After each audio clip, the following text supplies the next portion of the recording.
মানে শিশু কিশোর তরুণ প্রাণ মারা গেছে, আমরা বয়স্করা এখানে দাঁড়িয়ে আছি। এর চেয়ে লজ্জার কি হইতে পারে? আমরা কোথায় কাকে এই জবাব দিব? এই দায় কেমনে করে মিটাবো?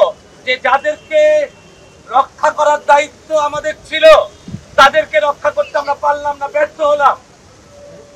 এই ব্যর্থতা আমাদের জাতির এবং রাষ্ট্রের সবচেয়ে বড় ব্যর্থতা, এবং এই দায় তাকে নিতে হবে। প্রশ্ন করা অনেক জায়গায় আমি দেখছি প্রশ্ন করা হচ্ছে বিচার কে করবে। এটা একটা খুব গুরুত্বপূর্ণ প্রশ্ন।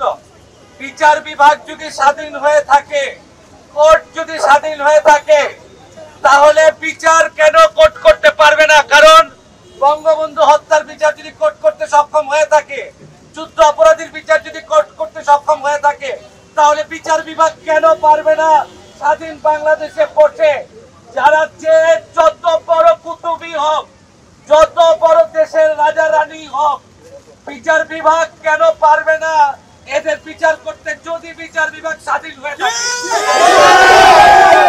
বিচার বিভাগ এবং কোর্ট এদের বিচার করে আমাদেরকে প্রমাণ করো বাংলাদেশের বিচার বিভাগ স্বাধীন। ধন্যবাদ।